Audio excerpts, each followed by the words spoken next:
happened?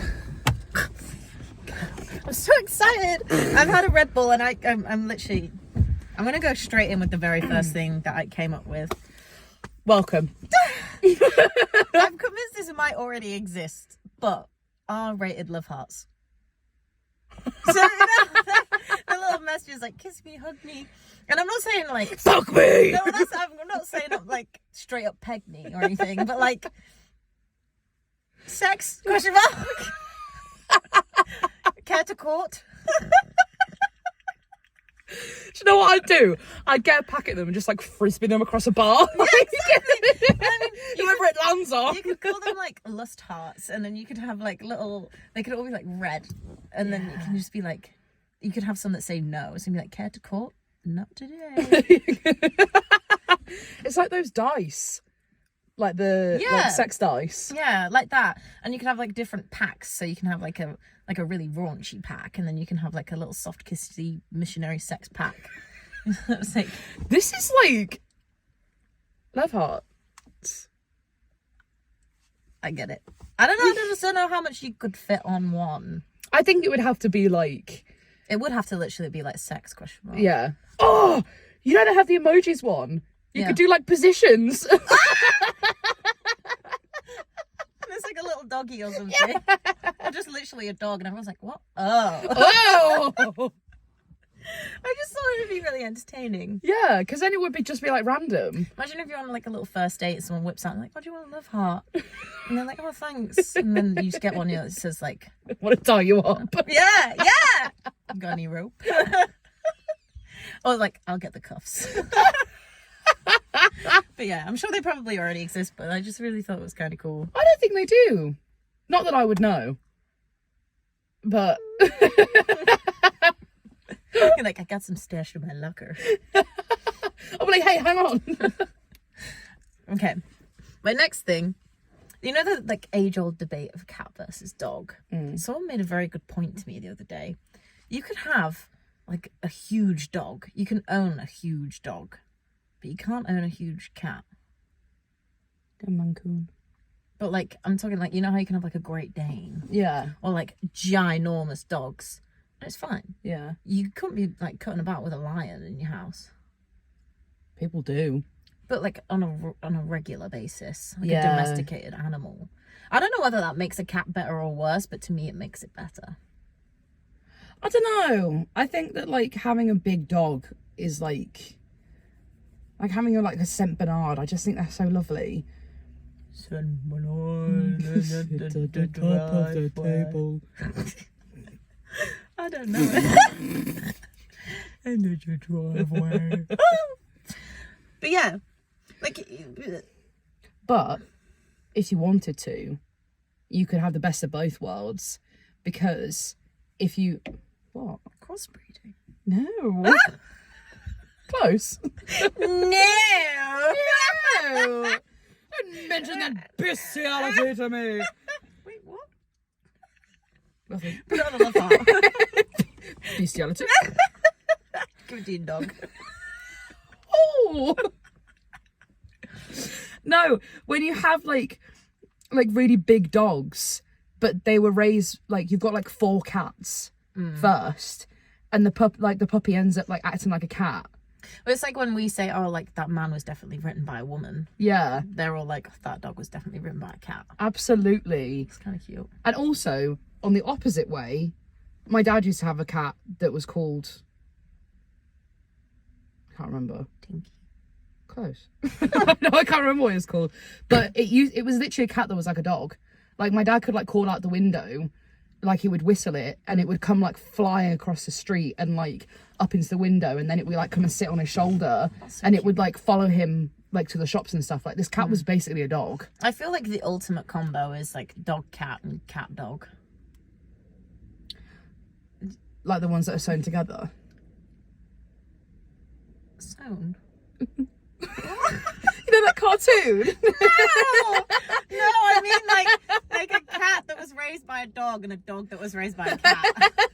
I think that would be really sweet. I love it when cats are raised by dogs because they just like are like fucking crazy. I'm just feral.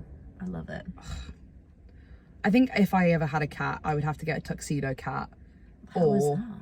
like the ones that have the white patches. Like they have like the Oh, white yeah. here and then like black. And they look like they got a little like dress shirt on. Mm. Or Yeah. or an orange cat. As long as it would like give me cuddles every now and then. Not all the time, but just when it's needed. Yeah. That'd be really cute. Just a small amount of companionship. I think it would be nice. This one I've written down. I'm not really sure if I remember what I meant. But these were all consecutive thoughts. So I went from cats versus dogs to water going up your nose even when you're lying down. Oh yes, I was drinking at the time and I had a water bottle and I was lying down, so my nose was here, but I tipped it too far and the water went up my nose. And I think that's a really strange concept, that I was still, my nostrils are down, but my water went up my nose, defying gravity. What? Oh, I'm sorry, it was a shadow. I thought it was something in my hair.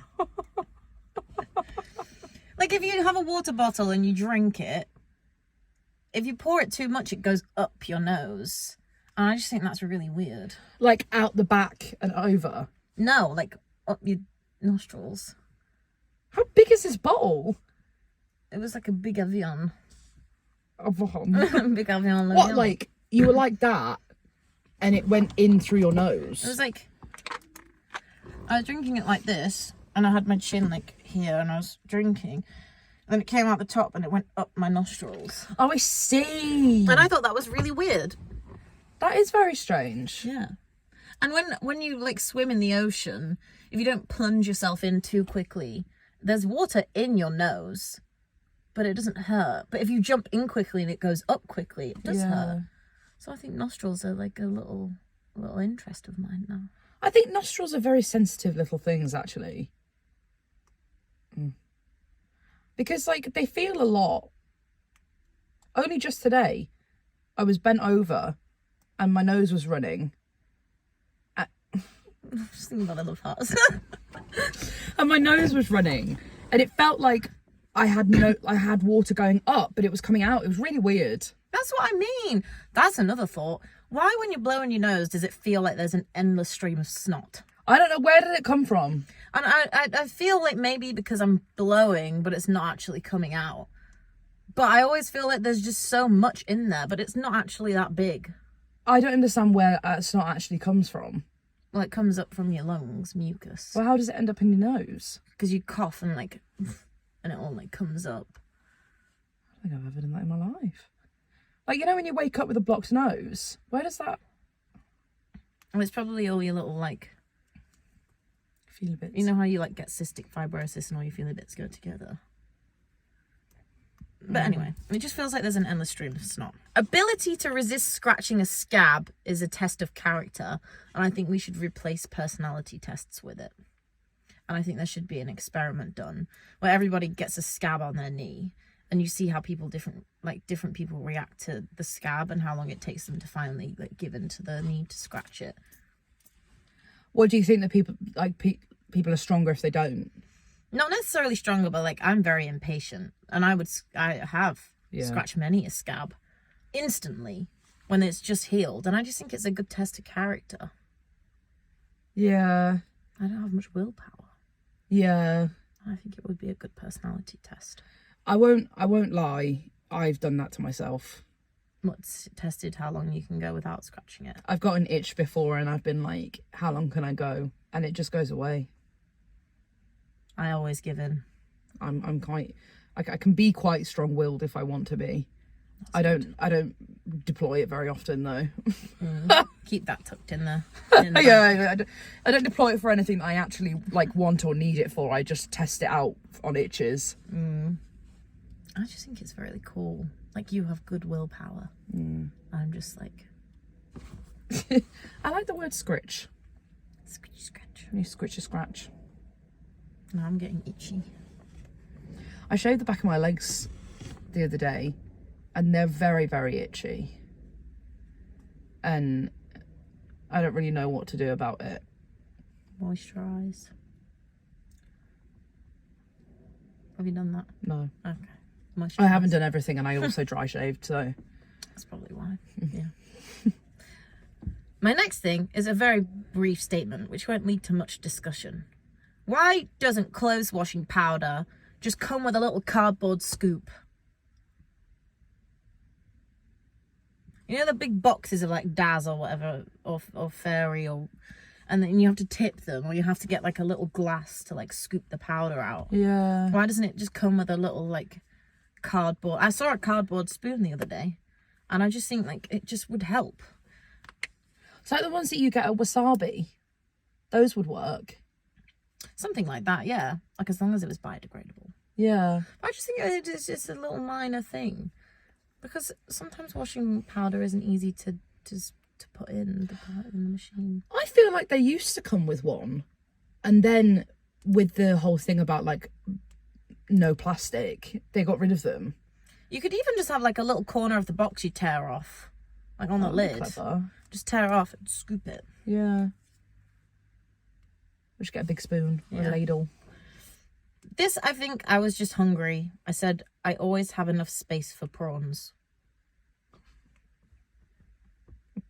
Like, I could always be full, but prawns I will always have. It's like when people say, oh, I'm too full for dessert. And you say, well, dessert goes to the heart, not the stomach. So I've never heard that before. That's what we used to say at my old workplace. No, you've got a little pocket for pudding. No, I think mine's for pudding and prawns. More so prawns than pudding, actually. Like a little prawn sack. Do you have a food that you always have space for? Lasagna. I feel that. I feel like the layers and the complexity of lasagna just make it feel like a whole new meal. Like a reset. I just really enjoy it. Last night I made a pasta bake. It was so good. And I put it on the side to cool before I put it in the oven because I didn't want to put the lid on it when it was like piping hot.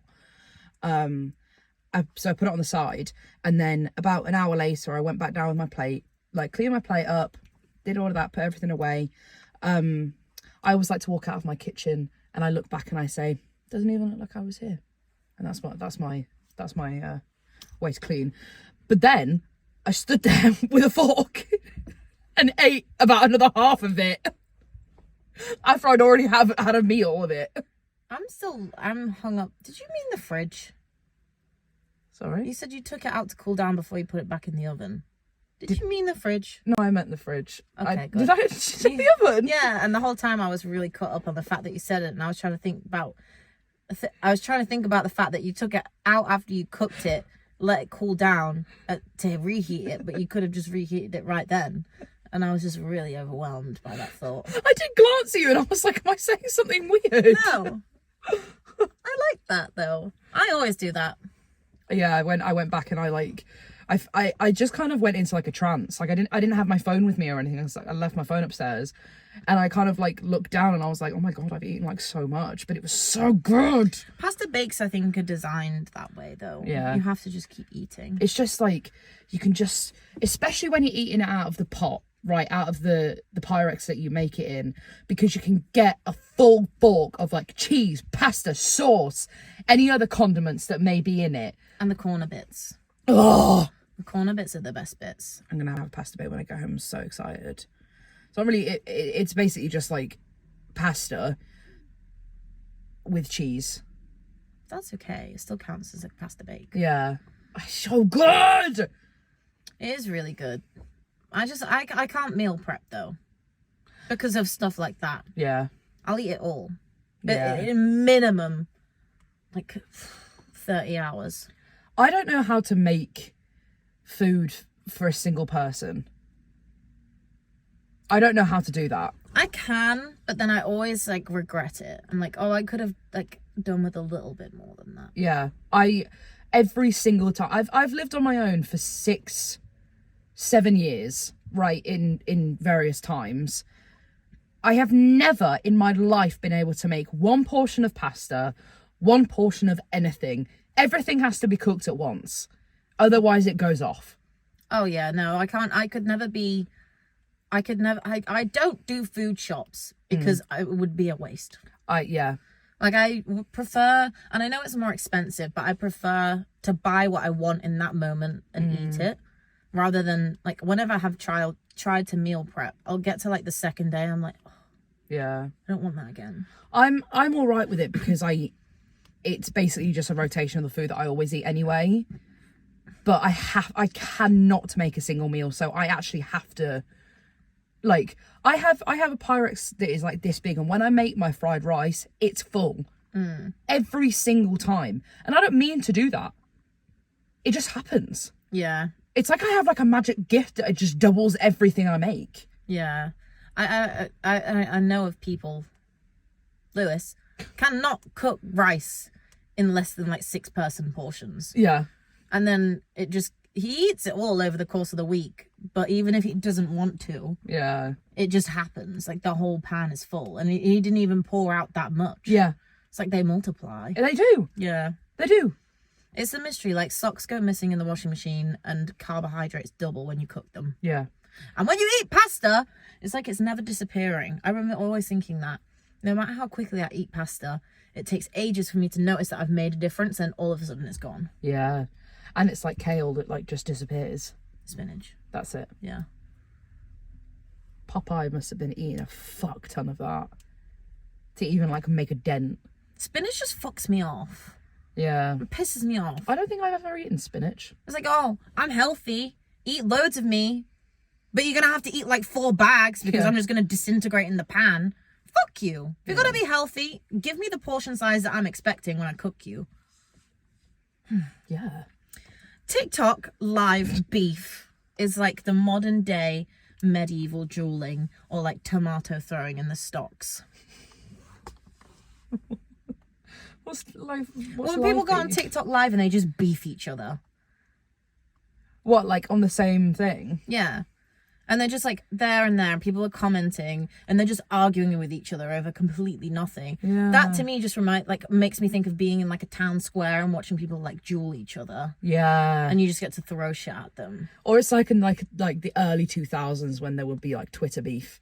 And you could like watch it unfold like in real time, like watching them reply to each other. Yeah, it just makes me think about it, and it's always about, oh, someone said that this, blah blah blah. It's like, who the fuck are you?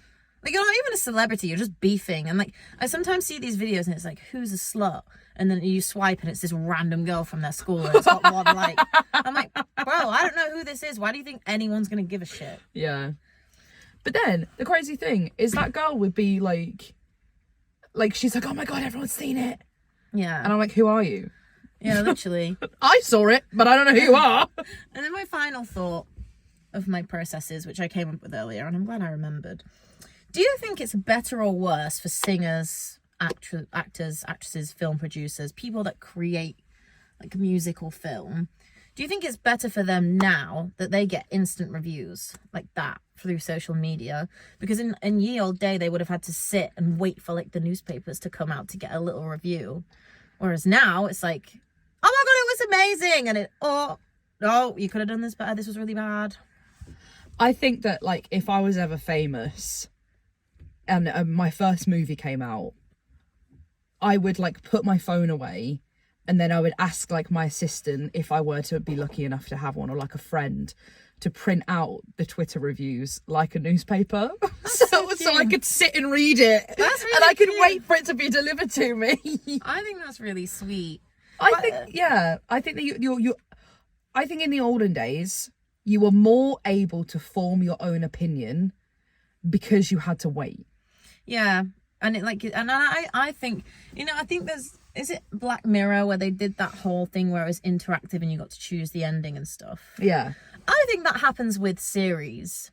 I really do. Because like, for example, Sex Education, I was really thinking about it today. I reckon Gillian Anderson wasn't supposed to have as big of a storyline as she did, but everyone fucking loved her in the thing, and they were like, we love her, we want to see more of her. That instant result, she had like such a big storyline. And it's not just for that, but I just think with TV shows, I think they get such critical and in-depth reviews in such a quick way that they're able to completely manipulate and change their next series based on what they know people like. And I think it's kind of cool. There's so many like beloved characters from TV shows that were only supposed to be like a 1 or 2 episode cameo that became the most loved character It happens all the time. Like, I just think people leaving reviews don't realise how much of an effect they actually have on the show. Yeah.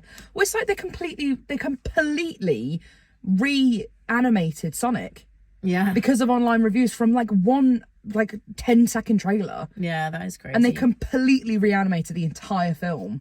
It was so worth it. I love that film. They are very good. Yeah. Where was it where we were? What? We were watching it, but both of us fell asleep. Was that your old house? No, in the flat. Yeah. I think so. Yeah, because I remember the next time I was there, we were trying to figure out when both of us fell asleep, and I was like, no, I remember this! Yeah. No, I think so, yeah. I love falling asleep to TV shows. I think it's so lovely sometimes, and then you wake up and you've got to figure out how you, like, when you fell asleep. Because I don't do it, like, ever, but then when it happens, because I don't have, like, a TV in my room or anything. Yeah. But when it happens at, like, somebody else's house, you feel like you're asleep over the week. That is cute. I said to the doctor, I feel like a pig. And the doctor asked me how long I felt like this, and I said, about a week!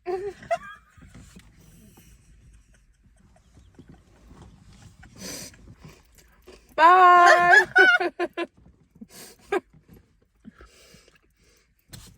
See you on Thursday.